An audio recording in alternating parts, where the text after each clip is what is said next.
Hello, this is Sizwe podcast. My name is Patricia, and today I'm with my other Patricia. Hi, Hello Patricia. again. And Agnes. Hello. And we are celebrating Black History Month. We look like it. Happy Black History Month, ladies. Yes, Thank you. happy Black History Month. And as we are celebrating Black History Month, tell me, how do you celebrate Black History Month in your home, in your community? Agnes. So for me, Black History Month is one of the newest celebration or traditions that I have come to know ever since I settled in Canada.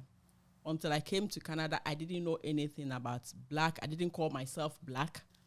So I didn't know there was a history that I needed to celebrate until I came here and I was tagged. And then I came to know that there's a history about Black that needed to be celebrated. So it is something that has not really become part of my life, my personal life. It is part of my job as a community member and where I work and the people I work with.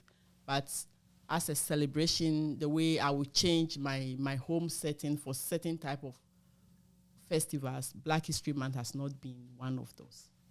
And do you see any importance in celebrating Black History Month? I do see a lot of importance. The more I am exposed to the history and the challenges of our ancestors who came and settled here, I am increasingly and growing more and more attached to that tradition. Mm-hmm.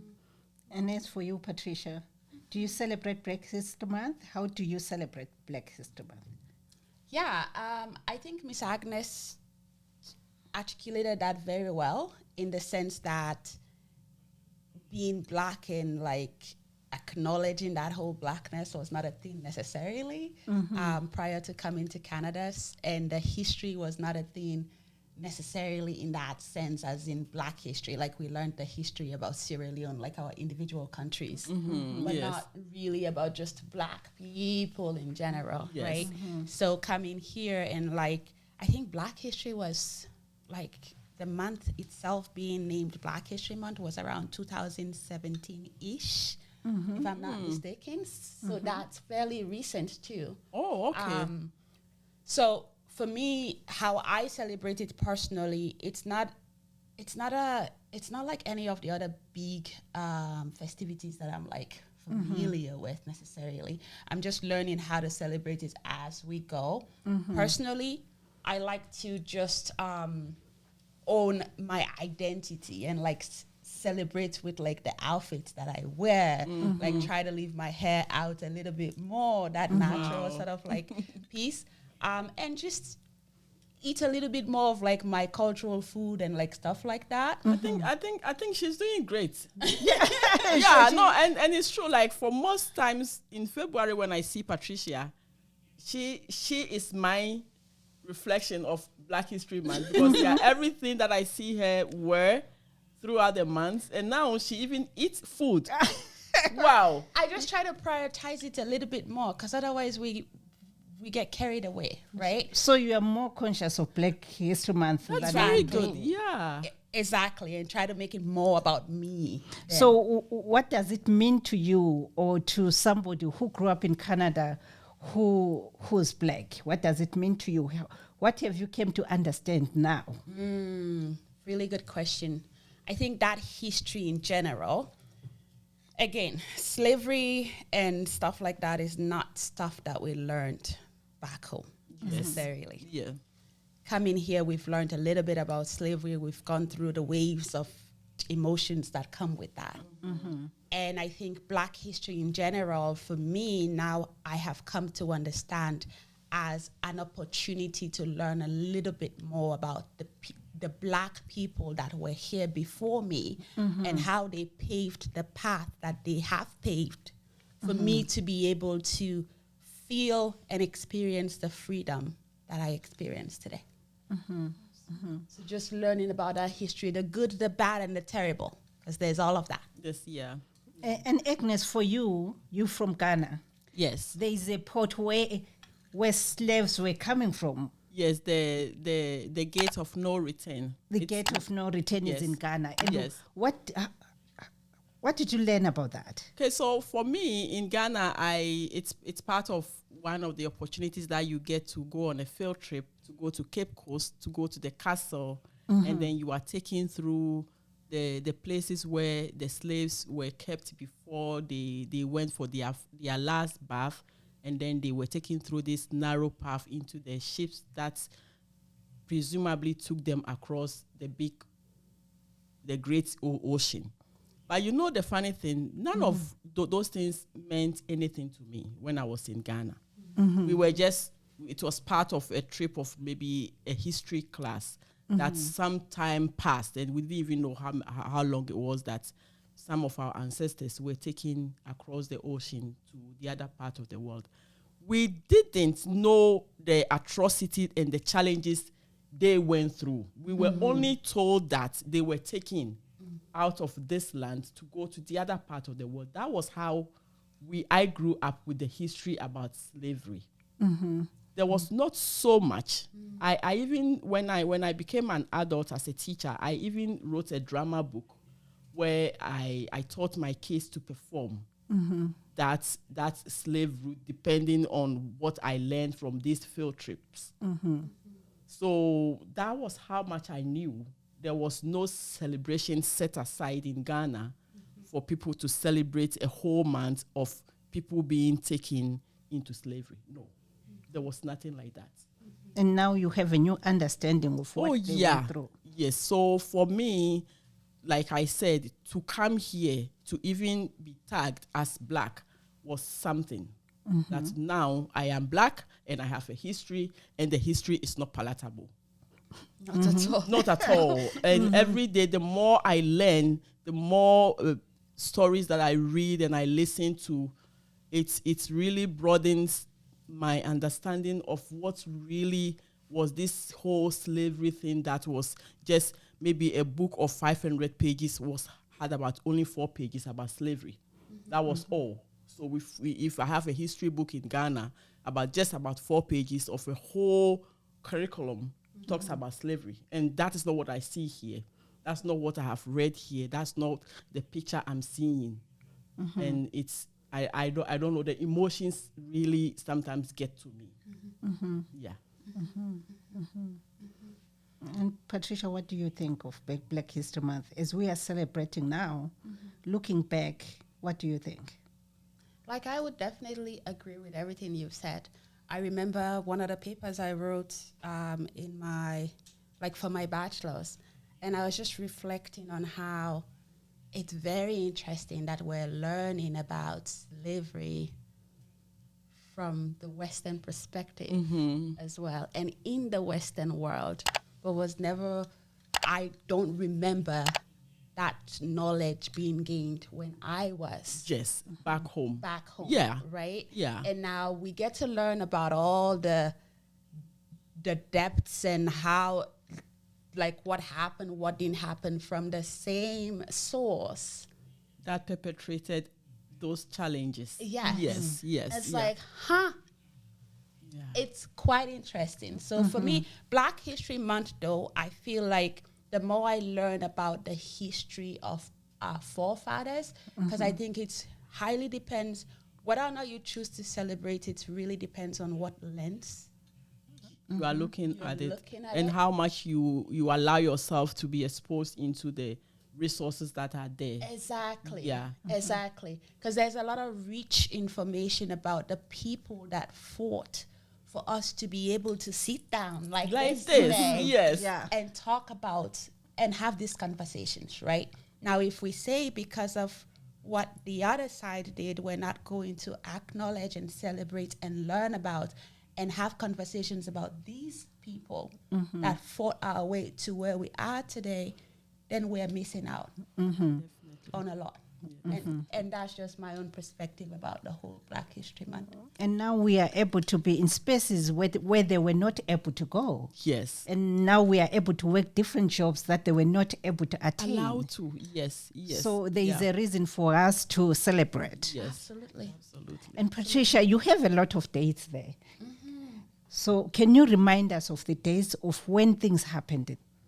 Absolutely. And I was prompted today to go and look up some more information because I was like, I don't think I know as much as I should know about Black History Yes, Month. yeah. But this is just like a timeline, and I got this from the University of Calgary, by the way, on their website. And it just talks about in 1926, Black History Month emerged from Negro History Week, which was first created by the African American historian Dr. Carter G. Woodson in February 1926. It also marked the birth month of two abolitionists, Frederick Douglass and President Abraham Lincoln. That's the month that both of them were born. So it makes sense why they chose that month. And according to Woodson, those who have no record of what their forebears have accomplished lose the inspiration which comes from the teaching of biography and history. Is deep. Very deep. Yeah. Right? And in 1976, the United States President Gerald Ford officially recognized Black History Month and encouraged Americans to seize the opportunity to honor the too often neglected accomplishments of Black Americans in every area of endeavor throughout our history. That was 1976. 1976. And in 79, the city of Toronto, now Canada, proclaimed February as Black History Month after a successful petition by the Ontario Black History Society. In 1986, Black History Month was officially recognized by the United States Congress with the passing of National Black History Month law in 1986 to ensure the American people were aware of the struggle for freedom and equal opportunity.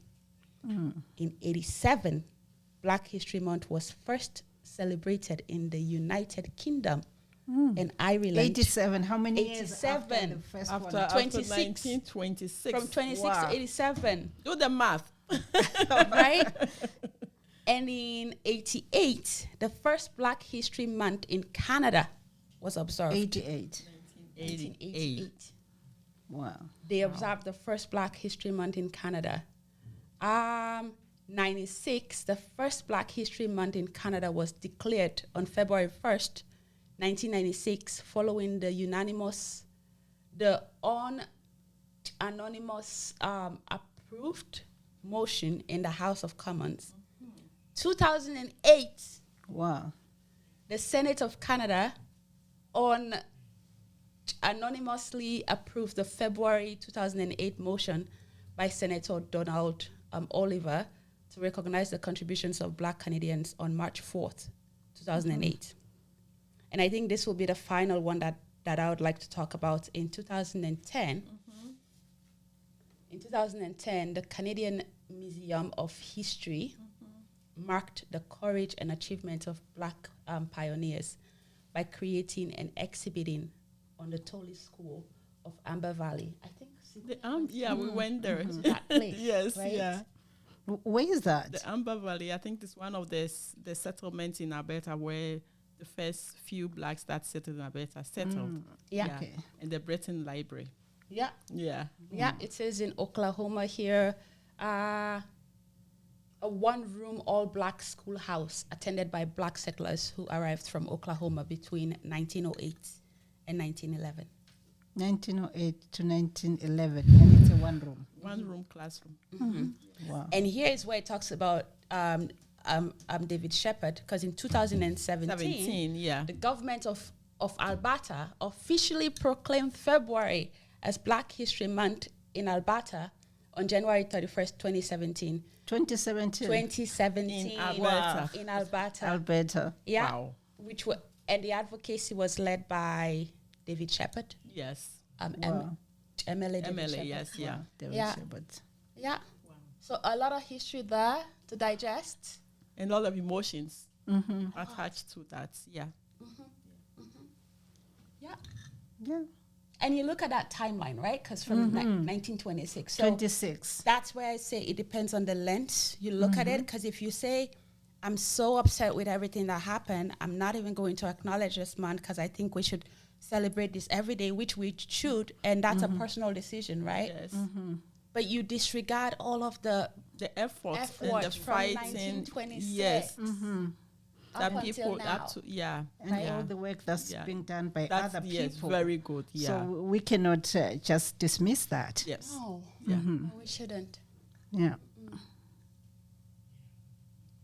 I like the silence. No, Patricia, we're sending this back to you. yeah, you are the one who are asking the questions. Yeah, and what family traditions do you think we should create? Because we are in the process of creating this. Yes. We are part of the creation of this. Yes. So as families, what things should we do? What do you think we should do? Or maybe tell our children about all this? Yeah, so for me, I think I get the opportunity to celebrate Black History Month just based on the work I do. And one of the things that I have done since 2011 is I look at the national theme that has been selected for celebrating Black History Month. If I like it, I go by it. If I don't like it, I choose something that will resonate with the children that I work with. So every year I choose a different theme. But how to carry this into my personal space, into my family, is what I'm trying to struggle with. Because when it comes to festivals like Christmas, I change the setting of my home. I bring out things that I have packed in boxes to make my home reflect something. How am I going to be able to change the setting of my home within the month of February for my kids to be able to begin to ask questions? Why did you put this on the wall? What does that signify? It's something that I'm still struggling with. But I need to be very honest with myself that this is the country where I'm raising my 4 kids. The probability that they will go back to Ghana is not as much that they will spend here the rest of their life. Even if they will go and visit. They still count this place as their home. So what legacy am I living in as I compare Thanksgiving, Christmas, and other festivals that bring changes to my home? How am I bringing Black History Month, not just as part of my work, changing the theme, eating some food, being intentional about it? And if you ask me that question, Patricia, I'm really struggling with that. Because like, even with this piece of information that Patricia just shared, it broadens my knowledge. I appreciate it, but it also infuriates me in some ways that will make me, like I come from a culture where when something bad really happens, your parents don't talk about it. They even when your grandmother is dead, they kept lying to me for so long before I knew that my grandmother was dead. So they don't share. So that is the culture that I grew up with. So with so much layers of Black History Month, and the more I learn, the more I read, the more I watch videos, I don't know how to bring it to my space. I don't know how to make it as part of my personal celebration, as part of my job. I'm doing very well, guys. But yes, I'm doing very well. I wear the clothes. I change the setting of our offices. I challenge the kids. And one of the things that I tell most of the kids that I work with, and I'm telling it here on camera, that if Martin Luther King, who was born in the midst of all these challenges, was able to get his PhD at age 26, what excuse do you have for not proving that dream that he had has come during your time? And I challenge the kids in my program. But how to take that challenge at home comes with so many emotions. And even as I talk about it, I'm very emotional. I have not been able to make it as part of the ceremonies in my home. Maybe because of what I didn't know and what I know now. It's really hard to process. You know what I've realized is that right now is information age. So the kids, they know better than we do. They do. Because they talk about it, they are sensitive about it.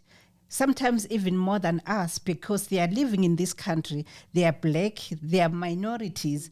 And you don't see it when they are younger, but you get to see it when they start being in grade 8, 9, 10. You see them change. Oh, yeah. Even like my son, when I brought them here, they all wanted to keep their English name up front. I am this, I am that. Then gradually, when I saw that they were in high school, they changed. They changed, yes. They picked their traditional names, and they were proud of it. And they begin to wear, like, wristbands and certain things that really tell them who they are. Yes. So, yeah, what you are saying is true. But for me as a parent, how do I endorse that?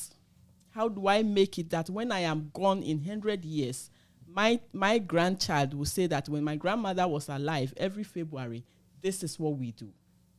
That is the hardest part for me. And February and beyond, right? Yes. Because, again, I think what we're trying to do as a community, as a people, as Black people, is tell our own story the way we want it told, right? So even with our children, yes, they are learning a lot. Yes, they know a lot. But do they know the story from our own perspective? Yes. Right? And that is when I say I'm struggling. Right.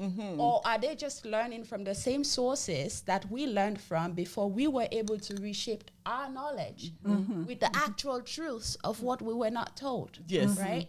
So how do we create space so we can actually come out of that discomfort and share these stories through our own lens, as uncomfortable as it may feel? That's right. I'm struggling. Because that's part of, and that could be another way. I just reached out to my family earlier and asked, I said, how do we celebrate Black History Month? And I'm wondering, do you all even know it's Black History Month? Yes. And what did they say? My youngest brother and like they were both like, yes, we know. And I'm like, how do you celebrate it? And my brother was telling me about a video he watched on TikTok about Rosa Parks. And he was able to articulate his understanding of the video. And that, for me, as a big sister, made me feel very proud, right? But can we make it a traditions a where we can come together and learn together and reflect together and share those emotions together as a unit? Beautiful. Yeah, but the one thing that I think we should do, because we are immigrants, we grew up in Africa, our history is different from the ones who were born here. Yes. So I think having to work with those people, hear their stories, will help us understand it more, why we should celebrate Black History Month. Because we are coming from a different perspective altogether. Yes. And I think, Patricia, if I wasn't doing the job that I am doing and I wasn't exposed to the information that I have been exposed to, and I just came here looking for money, trying to do my 9 to 5 job, taking 3 or 5 jobs, there was no way I was going to get these informations to be able to think that it is important that my children, my great children who are going to inhabit this land need to know this. So there are a lot of us as Black, and like when I use the word Black, I started using it when I came here. So a lot of us as Black immigrants need to expose ourselves to resources that will make us also add a tradition of Black History Month into the number of traditions that we celebrate in our homes. Other than that, we'll just run through the system and we'll be dead and gone. And our children will celebrate the traditions that they saw us celebrating without Black History Month. Yeah. So what do we say in closing, Patricia?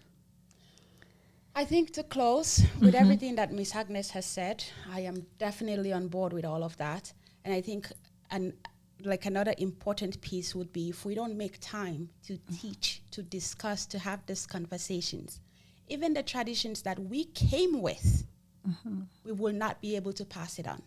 Even the languages that we came with, we will not be able to pass those on. The food, like our own identities that we brought with us, will get lost in the process. Yes, in the first, the second, and the third generation. Right. So if we do want to continue that lineage, we have to make time, even when it seems like we don't have any. And a whole month is good month enough for us to be able to create those traditions around our homes. Start with one day. Yes. That's Yeah, very one beautiful. weekend. One weekend. Let's talk about Yeah. blacks in our community. Let's celebrate them. And then maybe one day at a time, in 5 months, in 5 years, we have added to the traditions Yes, in the home. exactly. I will try. I promise. So help me You'll God. do it. Okay. Happy Black History Month, guys. Yes, I'm indeed. enjoying it. Yes, Thank you indeed. so much. Thank you. Thank all you. again.